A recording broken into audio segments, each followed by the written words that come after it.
Has your child been out of school for a significant amount of time? Or is your child waiting for the right school to become available? Or maybe an exclusion is on the horizon?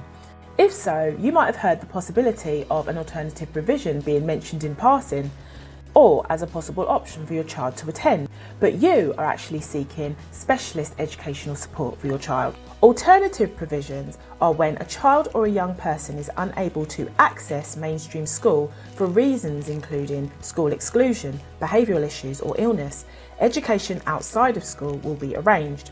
As a parent supporting a young person that has neurodiverse needs such as autism and ADHD, this particular topic of alternative provisions brought me back to a time when my son was in a mainstream school setting and alternative provisions were suggested. I recall having a sense of feeling stuck between a rock and a hard place, where the primary school stated that they no longer would meet his need, despite him being there for a long period of time, having an EHCP and also having a diagnosis. And despite that being the case, there wasn't a suitable school available to him on the cards. Feeling confident to agree to an alternative provision was not a choice, even though that we were told that it was the only option available. So in this video, I'm going to talk about the problems leading to seeking an alternative provision and what we as parents need to look out for when the options for a child to attend an appropriate school are limited, and why it is important to stay vigilant.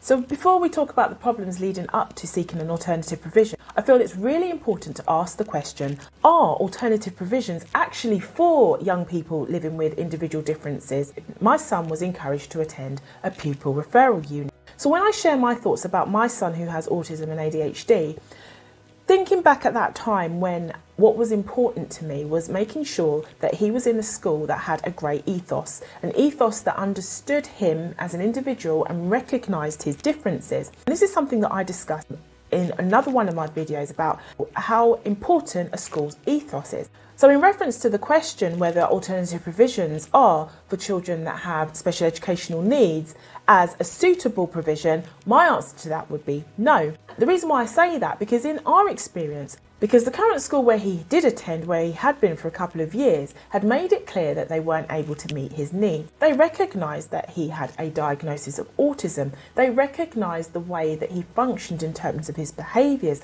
and knowing that, they still felt that their particular setting wouldn't meet his need. So it was well documented what his needs were. Therefore, it was very clear to me to then suggest that he would go into an alternative provision that did not have the provisions in place to support his neurodiverse needs of autism and ADHD, and possible PDA indicated that it was not the right provision for him.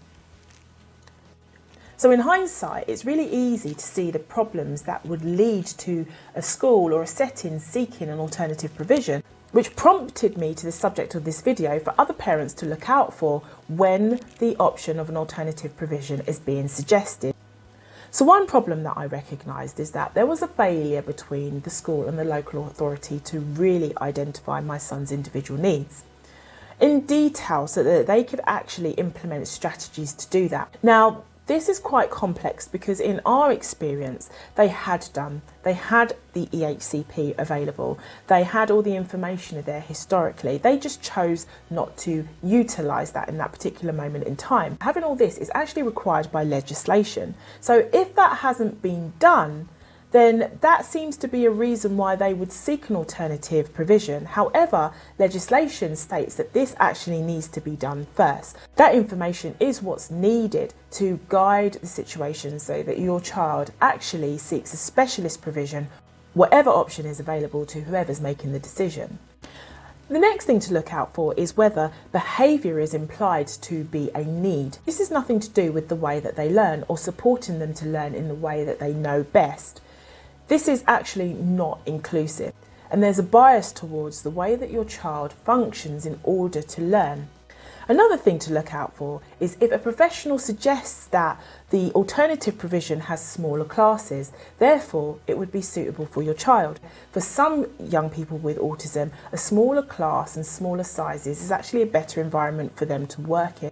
Yes, perhaps that is something that a specialist school and an alternative provision will have in common, but the intention is not to support young people with individual differences such as autism or ADHD or other conditions. Another common problem is that, which in our experience was that there is no special educational needs specialist schools available. Specialists in a way that's individual to your child. It was suggested that my son attend an autistic school, and because these schools are few and far between, there wasn't any available space, there wasn't anything in the books, there wasn't anything in that particular area in that particular moment in time. So this was used as a reason for my son to be in an alternative provision. Disrupting a child in terms of their education can be traumatic for any child, especially those that are on the autistic spectrum.